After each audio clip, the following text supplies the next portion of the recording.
Good morning sir. सभी शिक्षक बंधुओं को मेरा नमस्कार। और मैं ये आज का तीसरा क्लास है। जो पहले भी मैंने क्लास लिया था शिक्षा के बारे में, और इसी से बीपीएससी में क्वेश्चन एजुकेशन से पूछा जाता है, और एजुकेशन से जो जितना जवाब देंगे वही हेडमास्टर और हेड टीचर बन पाएंगे। और इसी के आंसर पर आपका सिलेक्शन होगा, क्योंकि इसमें जिसको जितना अधिक नंबर आएगा वह सफल होंगे। और मैंने पहला क्लास में बताया था अधिगम के मूल प्रक्रिया में 5 प्रकार के अधिगम के मूल प्रक्रिया मैंने बताया था। और अधिगम के मूल प्रक्रिया में पहला प्रक्रिया था सरल से जटिल, जिसमें भाषा के आधार पर हम लोग वर्णमाला का जानकारी बताए थे।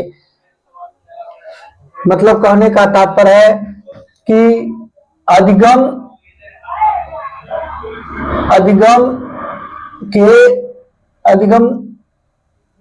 के प्रक्रिया, मूल प्रक्रिया है प्रक्रिया। अधिगम के प्रक्रिया में क्या था? एक था सरल से जटिल, सरल से जटिल। दूसरा था ज्ञात से अज्ञात, ज्ञात से अज्ञात। तीसरा था क्या था? विश्लेषण से संश्लेषण, विश्लेषण से संश्लेषण, संश्लेषण।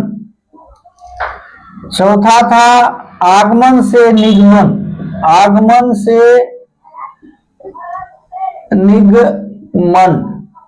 अब पांचवा था यथार्थ, यथार्थ से भावार्थ, वार्थ। मतलब अधिगम के प्रक्रिया है। और दूसरा क्लास में मैंने बताया था अधिगम के मूल सिद्धांत। मतलब अधिगम के मूल सिद्धांत। तो इसमें बताया था, इसमें क्या करते हैं? सरल से जटिल, पहले भाषा का ज्ञान कराते हैं सरल रूप से, नहीं भाषा का, विभिन्न विषयों का भाषा का अध्ययन कराते हैं। किसका? भाषा का, भाषा का। उसके बाद जानकारी के स्रोत के आधार पर, बच्चे में जो जानकारी है उसी के स्रोत के आधार पर, जानकारी के स्रोत के आधार पर नहीं उसी तरह से पढ़ाते हैं। विश्लेषण में क्या करते हैं? कोई भी सामग्री, संग्रह सामग्री को उसका बिंदुवार क्या करते हैं? अध्ययन कराते हैं। फिर मतलब जो है प्रस्तुतिकरण ही विश्लेषण से संश्लेषण कहलाता है। मतलब जो है, जो संग्रह सामग्री है, क्या है? संग्रह सामग्री, सामग्री मतलब क्या है? योजना, लेसन प्लान बनाते हैं हम लोग, योजना पाठ योजना पढ़ाते हैं। पाठ योजना पर हम लोग क्या करते हैं? उसको क्या करते हैं? प्रस्तुत करते हैं। उसी का हम क्या करते हैं? प्रस्तुतिकरण ही विश्लेषण से संश्लेषण कहलाता है। आगमन में क्या होता है? हम कहने का तात्पर्य है किसी चीज को हम क्या करते हैं? शुरू करते हैं, आगमन करते हैं, शुरू करते हैं। कई जो है मतलब कोई भी चीज को, मान लिया कि कोई भी जटिलता प्रश्न है, जटिलता प्रश्न है, उसको उदाहरण से हम समझाते हैं। उदाहरण से क्या करते हैं? उसका प्रस्तुतिकरण क्या कहलाता? आगमन। उदाहरण से प्रस्तुतिकरण आगमन कहलाता। फिर नियम से बताते हैं, फिर नियम के अनुसार बताते हैं, वही निगमन हुआ। यथार्थ से भावार्थ, क्या करते हैं, कल्पना प्रेरित अधिगम में जो कल्पना प्रेरित होता है बच्चे में, अधिगम के लिए कल्पना प्रेरित होता है, उसको क्या करते हैं कि उसको समझाते हैं। क्या करते हैं, कल्पना प्रेरित वस्तु को क्या करते हैं, कल्पना प्रेरित अधिगम को क्या करते हैं, समझाते हैं बच्चे को। फिर उसको हम उदाहरण द्वारा क्या करते हैं, उदाहरण द्वारा उसका जो है व्याख्या करते हैं। नहीं, कल्पना प्रेरित, कल्पना प्रेरित। उसके बाद देखते हैं कि ये उद्गम अधिगम के प्रक्रिया है, ये अधिगम के मूल क्या है, सिद्धांत है। मूल सिद्धांत में हम लोग, मैंने पहले भी बताया था, मूल सिद्धांत में क्या करते हैं हम लोग, उसका क्या करते हैं, उद्देश्य। पहला है उद्देश्य का सिद्धांत। क्या है, उद्देश्य का सिद्धांत। उद्देश्य क्या है, उद्देश्य क्या है आपका, निश्चित उद्देश्य होना चाहिए। क्या है, निश्चित उद्देश्य होना चाहिए। मतलब निश्चित उद्देश्य, मतलब निश्चित होना चाहिए। उद्देश्य क्या होना चाहिए, निश्चित, निश्चित उद्देश्य, उद्देश्य होता है। दूसरा होता है पुनर्बलन। क्या होता है, पुनर्बलन। दूसरा होता है पुनर्बलन का सिद्धांत। दूसरा होता है पुनर्बलन का सिद्धांत, पुनर्बल्य का सिद्धांत का निश्चित उद्देश्य सिद्धांत। उसके बाद तीसरा क्या होता है, उद्दीपन। क्या है, उद्दीपन का सिद्धांत, सिद्धांत। चौथा क्या है, क्या है, अभिप्रेरणा। क्या करते हैं, अभिप्रेरणा का सिद्धांत। क्या करते हैं, अभिप्रेरणा, अभिप्रेरणा का सिद्धांत। पांचवा क्या होता है, क्या है, पांचवा क्या होता है आपका, परस्पर संबंध का सिद्धांत। पर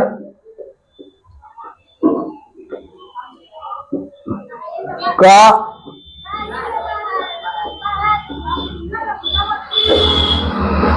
उसके बाद लास्ट क्या है, लास्ट क्या है, पुनरीक्षण का सिद्धांत। नहीं, पुनरीक्षण का क्या है, सिद्धांत है। पुनरीक्षण का सिद्धांत क्या है, पुनरीक्षण का सिद्धांत।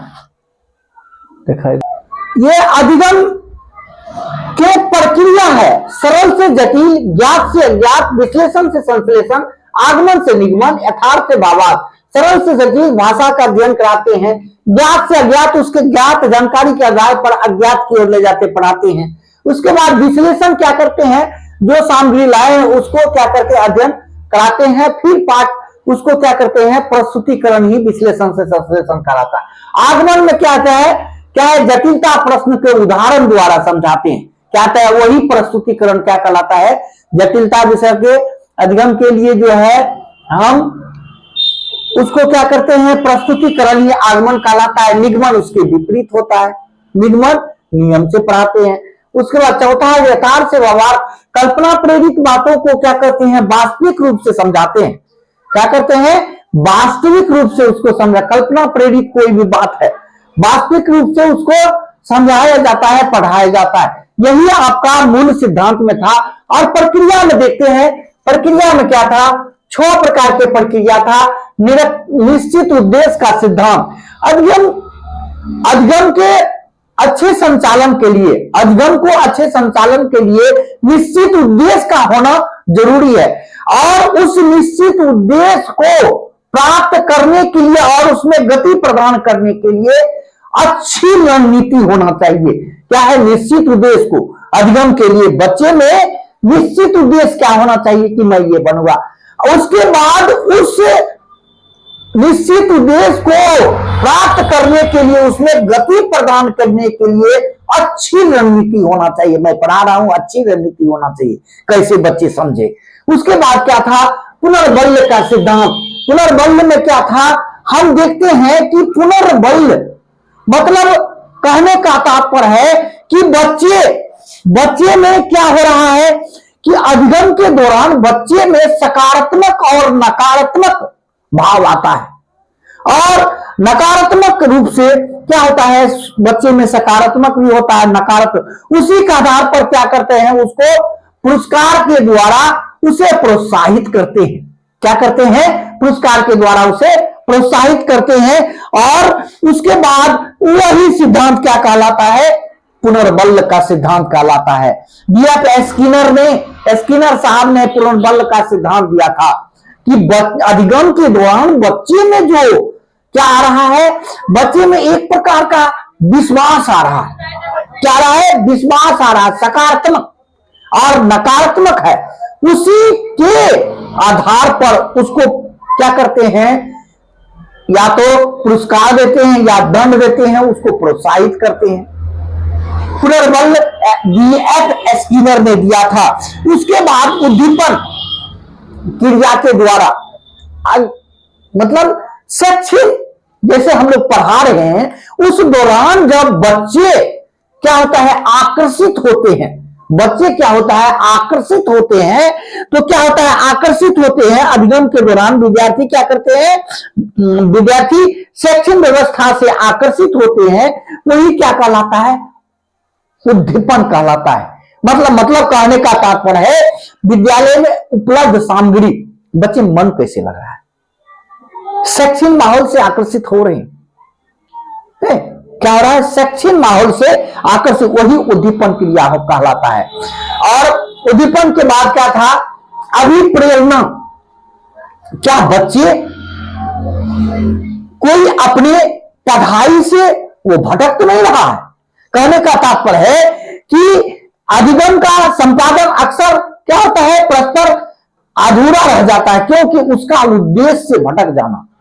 जब तक उसमें मोटिवेशन नहीं लाएंगे, नहीं, बच्चे में मोटिवेशन नहीं लाएंगे, तब तक जो है अभिप्रेरणा का सिद्धांत व्यर्थ हो जाएगा। यही है अभिप्रेरणा का सिद्धांत। परस्पर संबंध का सिद्धांत, परस्पर संबंध में हम लोग अधिगम के दौरान क्या करते हैं, विज्ञान पढ़ा रहे हैं तो उसको सामाजिक विज्ञान से रिलेशन करते हैं, रिलेटिव करते हैं। तब बच्चे में क्या होता है, एक प्रकार का कथा, ये भी बराबर पढ़ना जरूरी है। तो मतलब अधिगम के दौरान परस्पर संबंध, एक विषय को दूसरे विषय से संबंध स्थापित करते हैं। उसके पुनरीक्षण में क्या करते हैं, बच्चे क्या पढ़ रहा है, नहीं पढ़ रहा है, उसका क्या करते हैं, हम लोग मूल्यांकन करते हैं। क्या करते हैं, अधिगम के दौरान क्या करके अधिगम को सफलता बनाने के लिए, अंतिम लक्ष्य तक पहुंचने के लिए बच्चे में मूल्यांकन करते हैं, पुनरीक्षण करते हैं। और वह पुनरीक्षण जो है, बच्चे को लक्ष्य के प्रति जा रहा है कि नहीं, बच्चे क्या सोच रहा है, बच्चे लक्ष्य के प्रति है कि नहीं, उसका मूल्यांकन करते हैं। क्या करते हैं, मूल्यांकन करते हैं हम लोग। यही मैंने पहला क्लास, दूसरा क्लास और तीसरा क्लास में बताया था। उसके बाद क्या है, एक मनोवैज्ञानिक थे थॉर्नडाइक बच्चे पर जो है प्रयोग किए थे। उन्होंने पहले बिल्ली पर प्रयोग किया था, थॉर्नडाइक साहब। क्या है, थॉर्नडाइक साहब।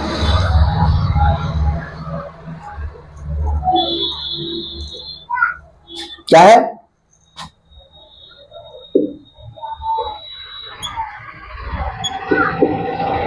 डाइक, क्या है, थॉर्नडाइक था। उन्होंने 3 सिद्धांत दिए थे, अपना सिद्धांत दिए थे। एक था अभ्यास,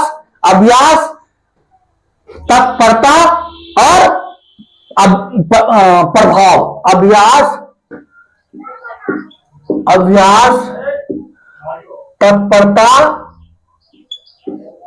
तत्परता और प्रभाव।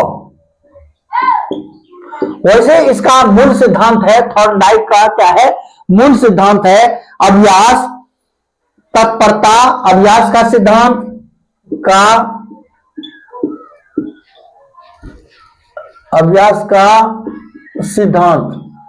है, अभ्यास का सिद्धांत, तत्परता का सिद्धांत सिद्धांत, प्रभाव का सिद्धांत। क्या है? प्रभाव का सिद्धांत। थॉर्नडाइक साहब ने, ये मनोवैज्ञानिक थे और ये शिक्षा के क्षेत्र में अपने प्रयोग बार बार किए थे। बिल्ली पर प्रयोग करके फिर बच्चे पर इन्होंने ये 3 प्रकार के क्या दिए थे? सिद्धांत दिए थे। 3 प्रकार के क्या दिए थे? खास नियम दिए थे। अभ्यास, तत्परता, प्रभाव। अभ्यास, तत्परता, प्रभाव का सिद्धांत देते थे। कभी कभी पूछता है अभ्यास का सिद्धांत किसने दिया? थॉर्नडाइक ने। E.L. थॉर्नडाइक। क्या है? E.L. थॉर्नडाइक दिया था। E.L. थॉर्नडाइक दिया था। तत्परता, प्रभाव। उन्होंने 5 और सिद्धांत दिए, उसको गौण सिद्धांत कहा जाता है, आगे बताएंगे। लेकिन उससे पहले जो है आगे का क्लास जो है हम लोग क्या पढ़ा रहे हैं?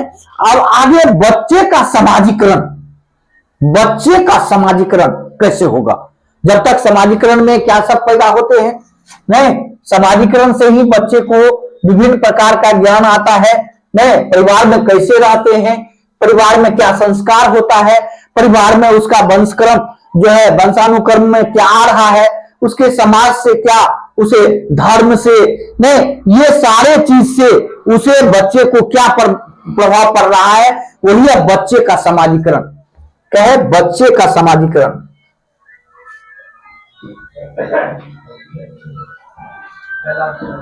बच्चे का समाजीकरण। क्या है? बच्चे का समाजीकरण। अब क्या है? समाजीकरण है क्या? क्वेश्चन है समाजीकरण क्या है? अब मतलब बच्चे को समाज से क्या प्राप्त हो रहा है? मतलब कहने का तात्पर्य है बच्चे को समाज से क्या प्राप्त हो रहा है? हमें समाज से क्या प्राप्त हो? हमें समाज से क्या प्राप्त होता है? किसी बच्चे का जैसे हम बात करते हैं कि कोई बच्चा ले, कहता है किसी बालक के द्वारा, क्या है? किसी बालक के द्वारा समाज से क्या प्राप्त? रीति रिवाज, परंपरा। बालक के द्वारा समाज के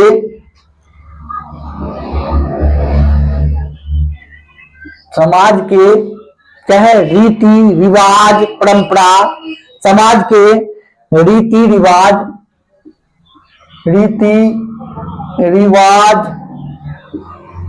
ने एवं परंपरा और व्यवहार, क्या है? रिवाज, परंपरा और क्या है?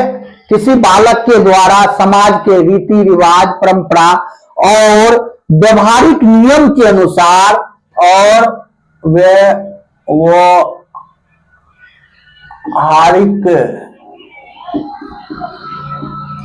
नियम के अनुसार क्या कर रहा है? किसी बालक के द्वारा समाज के रीति रिवाज, परंपरा और व्यवहारिक नियम के अनुसार स्वयं के द्वारा किया गया, नियम के अनुसार स्वयं के द्वारा किया गया व्यवहार तथा किया गया व्यवहार तथा क्या है? नियम के द्वारा, स्वयं के द्वारा किया गया व्यवहार तथा इसके लिए किए जाने वाले तथा इसके लिए किए जाने वाले, इसके लिए किए जाने वाला प्रयास, किए जाने वाला प्रयास क्या कहलाता है? समाजीकरण कहलाता है। क्या कहलाता है? प्रयास क्या कहलाता है? समाजीकरण, माजीकरण कहलाता। मतलब कहने का तात्पर्य है किसी बालक के द्वारा समाज के रीति रिवाज, परंपरा और व्यवहारिक नियम के अनुसार स्वयं वो बालक स्वयं के द्वारा किया गया व्यवहार, मतलब यह समाज में जो है रीति रिवाज है, परंपरा है और व्यवहार कैसा व्यवहार कर रहा है, उसके द्वारा क्या कहता है? स्वयं के द्वारा किया गया व्यवहार कहता है तथा इसके किए जाने वाला प्रयास समाजीकरण कहलाता है। क्या कहलाता है? समाजीकरण कहलाता है। समाजीकरण को प्रभावित करने वाले कारक है। क्या है? समाजीकरण को प्रभावित करने वाले कारक है। क्या है? समाजीकरण को प्रभावित करने वाले कारक।